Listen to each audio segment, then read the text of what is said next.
I think we spoke back in April, and we covered a pretty good amount of things, and you were on tour, of course. It looks like you're still on tour, right? You got some extended dates going on? Yeah, that's right. I've got some Genesis extended dates. I'm going to be doing that really up until the end of the year. But I've managed to find time to record an album and finish it and mix it just before we go off and do that. So I'm all set to go with that as well. So it's not just the Glorious Museum on tour, if you know what I mean. Yeah. And I saw that on your website, actually, the mention of the new recording. Yeah. It's exciting. Well, I'm very pleased about that. That's really where my heart is at the moment. I'm very pleased with the new record. It's an extraordinary thing, isn't it, these days? You do a record and you think, I'm in London's, I'm in England's Norwich, and they used to have an HMV shop. We found out today HMV's closed down, so they're such an endangered species. We're in an Amazon-dominated world, but we sell from the website, of course, so it'll be out next February. But yeah, they've all kind of gone the way of the dodo, The way of the dodo, yes. It's extraordinary, isn't it, when you think about growing up in the 60s where music was so important and so much part of the culture, and now it's in the margins, isn't it? Music in the margins, and you just think, man, what is going on? Yes, it's so true. And one thing I'm kind of excited about, I see that one of the dates, I believe it's November 15th, you're actually going to be pretty much in my backyard. So I'm really hoping that I get the opportunity to see you there. It's at the West Perry, the Space. Right. Yeah. I look forward to seeing you there if you're able to make it. I'm certainly looking forward to that gig. Yeah, okay. All right, so what happened with this documentary? How did they present it to you? I mean, was this supposed to be? Well, I think the short version is that I asked for editorial input, which I was refused, but Tony and Mike did have editorial input, and that's the way it came out. That's the way the cookie crumbled. So if you've seen it, I did 4 hours to camera, 4 seconds on screen. So I wasn't very happy with it. And all I can say is I did 2 products with Genesis recently. One was the documentary. The other one was the R-Kive album, which has 37 tracks on it and has all of the best of Genesis, all the hits, all of that. And it's got 3 solo tracks from each of the 5 of us on it as well. So yeah, and I saw that on your site. Tony and myself were all on that, properly represented, but the documentary for me is an absolute dog, I'm afraid. Yeah. It didn't mention me. Well, it marginalises me, but it doesn't mention Ray Wilson. It doesn't mention Bill Bruford. It's as a comprehensive thing. I think it's sadly, or rather, badly edited, I think. Do you know did any of the other band members share with you their point of view on it? Funny enough, Phil said the same thing to me. He wasn't happy with it either, and he sent me some supportive emails saying, he thought that we were going to be promoting all this stuff.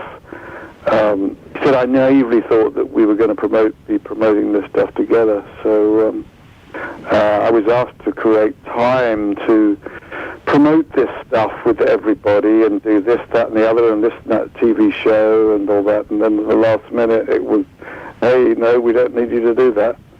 So I did approach it with some trepidation. I have to say that anything that's undertaken with Genesis, from my point of view, I do approach from some degree of trepidation.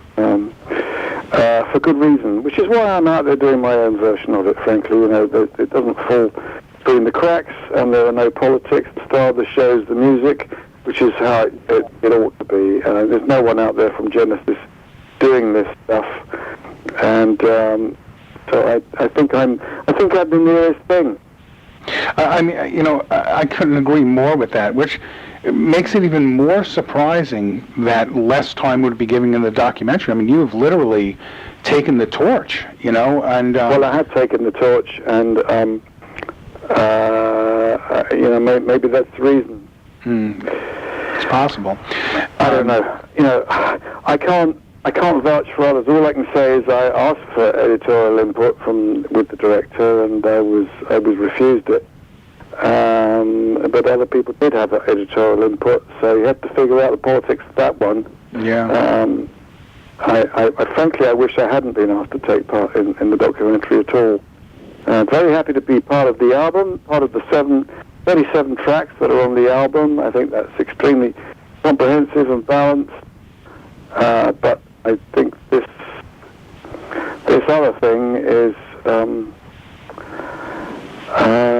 a bit of a mess, to quote Phil. Yeah. Well, you know, it's also interesting because I was doing a little math, you know, just prior to the interview, and I realized you're well, with your new album, I believe that makes 26 albums in your solo career? You know, I've lost count. It's possibly something like that, because I always get confused with the live albums that I've released as well, so that I stopped counting when it started to hit the 60 mark.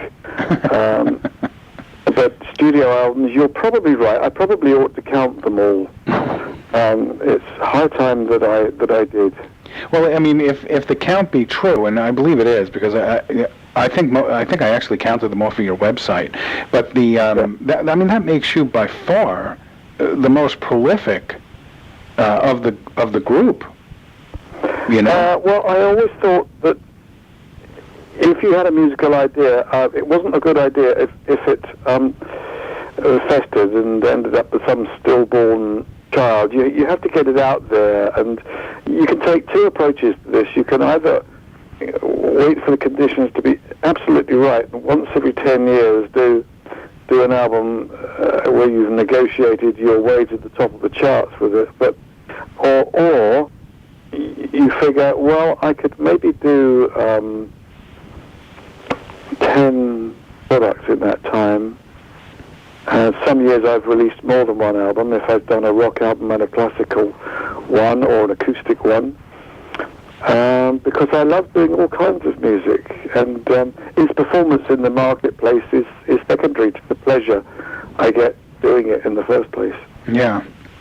And again, I think I mentioned this in our last interview. You know, I've always admired, and I think most of your fans admire, that you have stayed, you know, true to your, you know, your artistic visions of music, and you know, you haven't allowed yourself to be swayed, you know, for the sake of, you know, breaking the charts, which I think, right, you know, these days is you know, it takes a lot of courage, but it's also... Well, I think that if you say to people, oh, you know, I do it, you know, for the love of it, people assume that you're maybe selling 2,000 or whatever of your chosen thing, but the Genesis Revisited thing has done something like 100,000, so, you know, that's done extremely well, and I've managed to do sales of 50 and 60,000 of other things, which is vastly in excess of what I was doing during the 1980s, where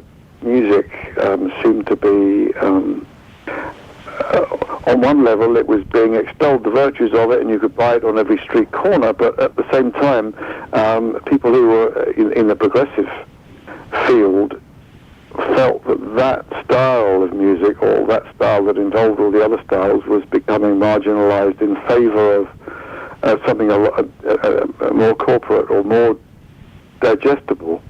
But I found that in later years, perhaps the idea of attention to detail and really enjoying everything that you do seems to have brought people out of the woodwork in a way. And I try and cater to people who want to hear it on CD, people who want it on vinyl, people who want it with MP3, and some Blu-ray as well with live stuff. So we try and get it across to everyone. But the new album I've just done, I've just finished it, and it's been mixed in 5.1 as well as stereo. So we'll be addressing all those formats. Can you talk a little bit about your new album? Sure, absolutely, with pleasure. Yeah. So, well, go ahead. What can I say? I tell you what, it's the kind of album that I've been trying to make all my life. On one level, it's got lots of different styles, but there's a predominant rock style that dominates, but then it wanders into other areas all the time, and there are orchestral interjections.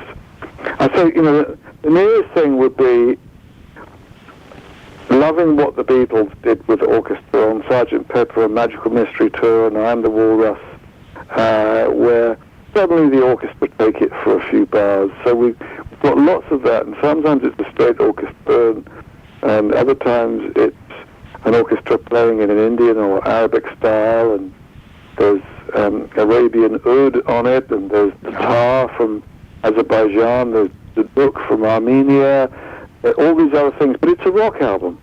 It's not just in one style. There's a bit of banjo, there's some harmonica, but everything appears in vignette. I've kept all the styles moving the whole time, so that I don't think any of the solos are overly long.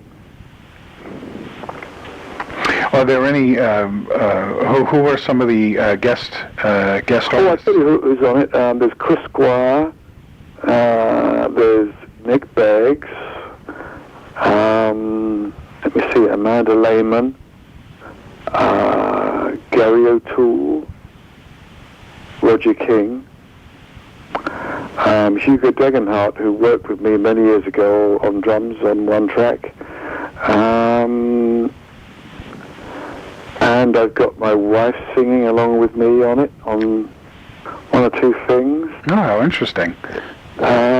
So all of it all together somehow is, on one level it's typically progressive, but then I think you'd have to look back to the blueprints of what was, the first things that you heard, which people now speak of as latterly as progressive, such as Abbey Road, such as Sgt. Pepper, all of those things. So I always look back to the 60s, and I think the era of cohesive psychedelia is something that drives my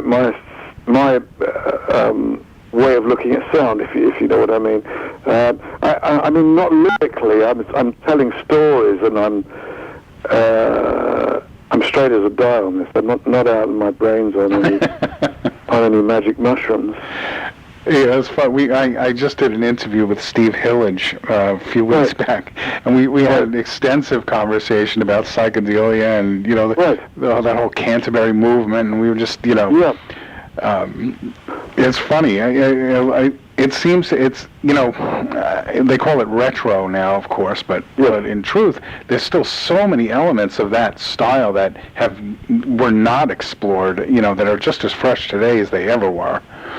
Well, yeah, I think that mixture of things. I think musical ambushes and something which changes style so much so that you can wage guerrilla warfare on people's ears in terms of surprise when they least expect it. That's what drives me.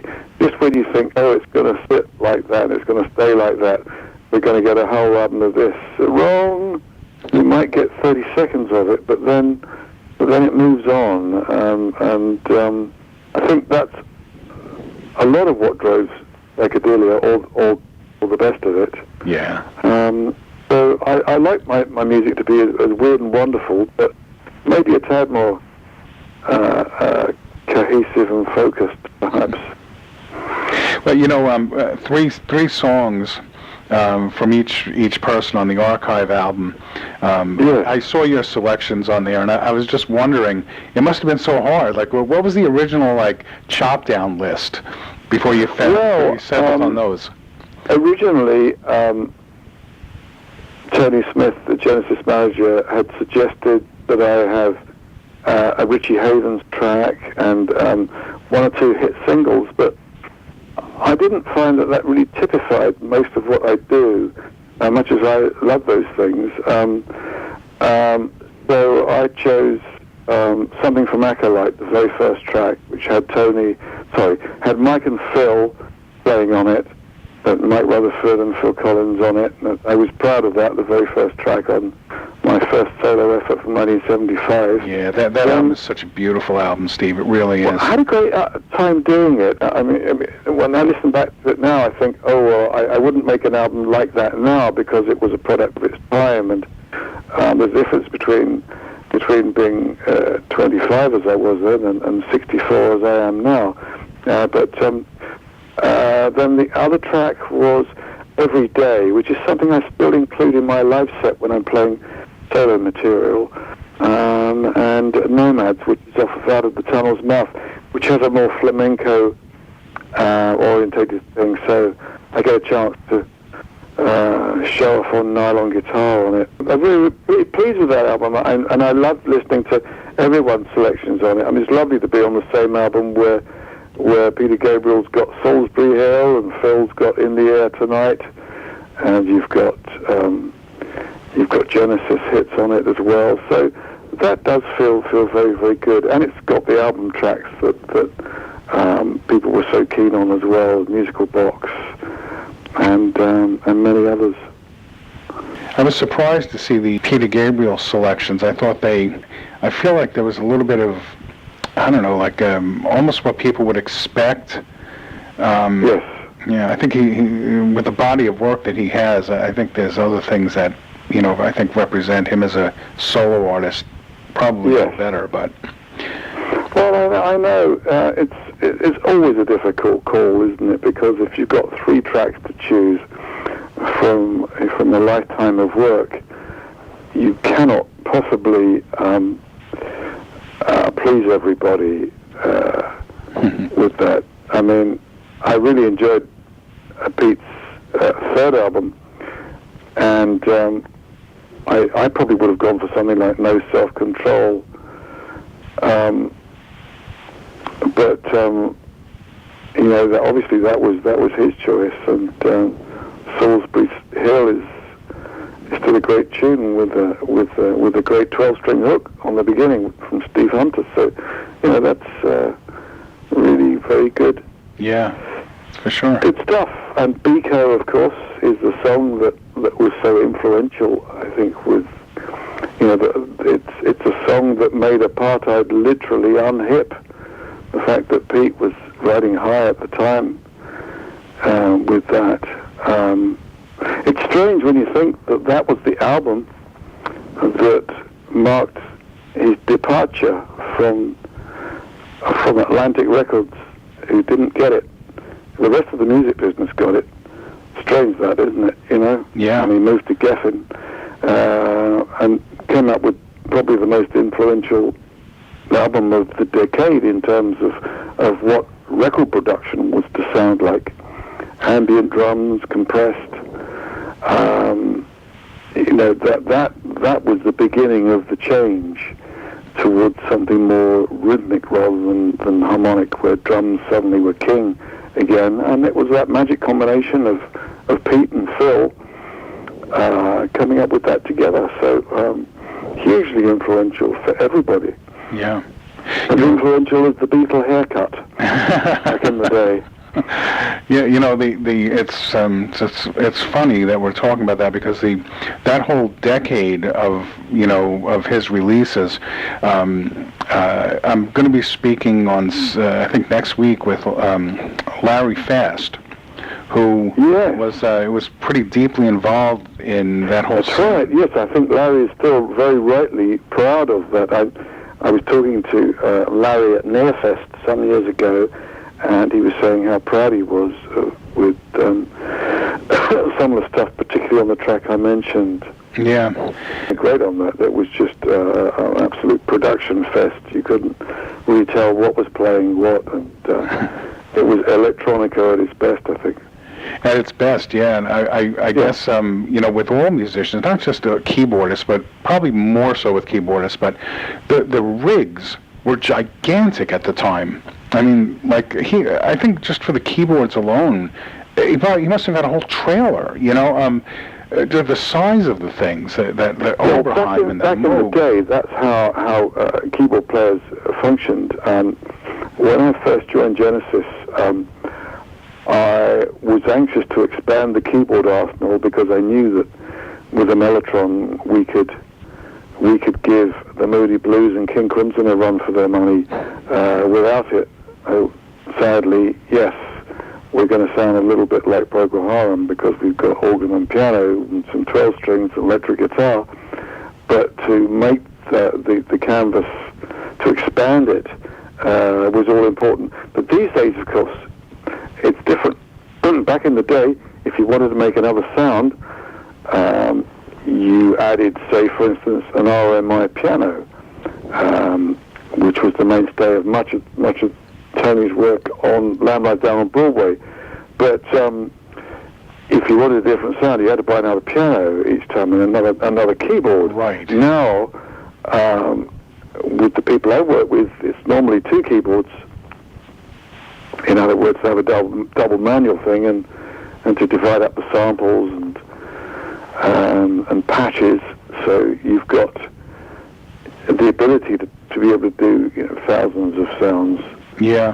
Provided you switch through the programs at the right times. You've got to program yourself to program the programs at the right time in the middle of the gig. It's true. And there's an art to that. But was Tony resistant to the Mellotron initially, or?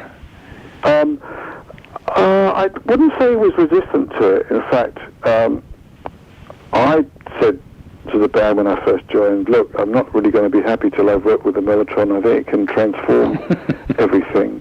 I've heard this live. The Beatles used it to great effect. And the two other bands I've mentioned did as well. And suddenly, the word was around the Charisma offices that King Crimson had 3 Mellotrons and they were selling one of them. One of them was known as the Black Bitch because it kept breaking down. I think that must be the one they sold us. So we went down, met Robert, tried out the Mel. I think it was love at first sight with Tony and the Mark II Mellotron, the double manual one. And he immediately started making the sounds that were very similar to what was heard on the beginning of Watch of the Skies, the opening track on Foxtrot from 1972, which is the album that houses Supper's Ready, the great long epic that's so well loved with the early Genesis fans, should we say. On that Supper's Ready, I just would like to jump in with one quick little comment for you because sure. I've given this some thought, leading up to this interview because of the, the documentary and everything I was thinking. Sure. And I've come to the conclusion that Supper's Ready is great, and Supper's Ready is great, but it would not be Supper's Ready without Horizons. Oh, well, it's a funny thing, that, isn't it? Yeah, it was a precursor to it in a way. I think many people thought of it as one and the same. We didn't leave a gap. I think that's the reason. It goes from the end of that straight in, so it introduces exactly. Supper's Ready. It's a little bit difficult to do live in that sequence because you need to be either playing a 6-string steel and then suddenly to be playing a 12-string. And that's tricky.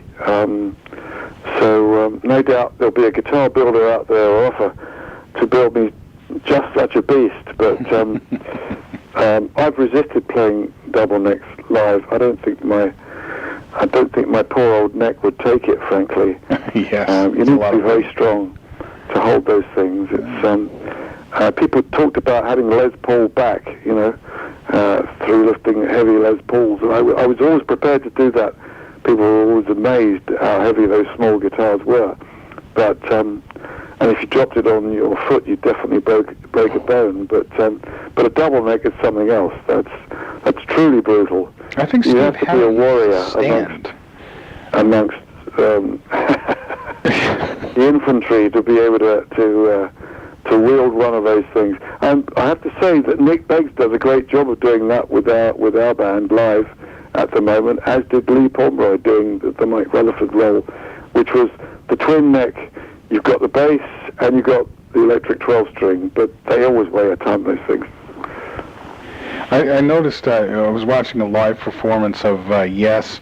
It was a later reunion tour, and it was in Boston. It's so great concert. It really took me back because I used to see Yes all the time. But Steve Howe had the double, but he had it in a stand.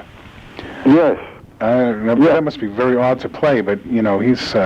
Yeah, that is odd to play. He used to have a nylon on a stand as well, so he'd go to that. He'd sort of use the guitar like a gunslinger, put it down like a holster, the main guitar, and then he'd walk up to something on a stand and play it like that. I prefer to have a Sherpa, a man, standing there with it all night, just so that I can go up every 5 seconds and just go twang. It must be considerably earlier there than it is here. It's coming up for 6:30 here in the evening, so it's all gone dark. Yeah, it's 1:30 here now, and it's been getting dark early because the fall's setting in. It's. Oh yeah, well, it's we're well into the fall, and in 2 weeks' time, it's just going to go brutal here. My first gig over this side comes up in 2 days' time on Tuesday, so. It's all going to change. By the time November the 5th is here, it's always freezing cold for what we call firework night over here. Do you find that your instruments are more temperamental, in the cold, when you're playing? Well, I find usually with gigs, my guitars like the heat. If there's cold, they go out of tune, but heat, it seems to retain. They seem to retain their tuning, and I don't seem to like the cold very much, as I say. The Mellotrons must have been hideous, and oh, Mellotrons, absolutely, yeah, condensation on tapes. Oh. But these days we use a digital version of that before it's gone through the process. So I've got the best sounding Mellotron strings, he said proudly, because I did some work for Mellotron, and I gave them some guitar samples, right across the spectrum, and they gave me the tapes before it goes through the Mellotron, so it's super clean Mellotron. I've got super clean Mellotron string, which they are to die for. Wow, I'm a keyboard player, and I've high and low for some sort of plug-in for a good Mellotron sound. What do you recommend? Because I would love. Well, I know there's the M-Tron, isn't there? But I believe the sound is not necessarily as good as the real thing. I mean, Stephen Wilson was talking about this, but I think because he's bought a new Mellotron, but I think I can go even better with our tapes, but we're not allowed to circulate them because that's the deal that we did with Mellotron. So it is a great sound. Of course, you could always make them up yourself in the same way that Mellotron was. It was Three Women in a Bedroom, 1953, somewhere over your side of the pond, 1953, and still those same samples crop up everywhere, don't they? They just crop up on album after album after album, and they're arguably still the most famous violin samples of all time. They're certainly the oldest. But you could do that yourself. It sounds like three people playing, and sounds like somebody has got a stronger vibrato than the other two. So you've got two played straight, I think, and the third with a pronounced vibrato, and you could probably duplicate exactly that sound if you had a mind. Oh, interesting. But you'd have to do a multi-sample of every note. Yeah, well, that's not so. I mean, I use the Korg Kronos. I never thought of doing that before, actually. I mean, I have the string sounds. I could easily combine the three string sounds and create the sample. I never even thought of doing that. You could. Thank you. You could. I think it's largely to do with vibrato, of course. Mm-hmm. And we tend to use a lot of. Well, we use the real thing, but we also use samples as well. So sometimes you think that the real thing will do it, and other times you go, no, the cold warmth of the mellotron. I want that really alienated string sound, and yeah, if you want that War of the Worlds sound, I think the sound that mixes so well with guitar, because it doesn't have a richness to it. There's no bottom on it really. It's not really rounded in a way. So they mix very well, but they're a very toppy, screechy version of the original roots, if you like. Oh, interesting. As always, Steve, it was very nice speaking with you. Really nice talking to you too, Tom. Okay, well, nice to talk, Tom. All the best. All the best to you too, Steve. Okay. Bye-bye. Very well. Thanks. Bye-bye.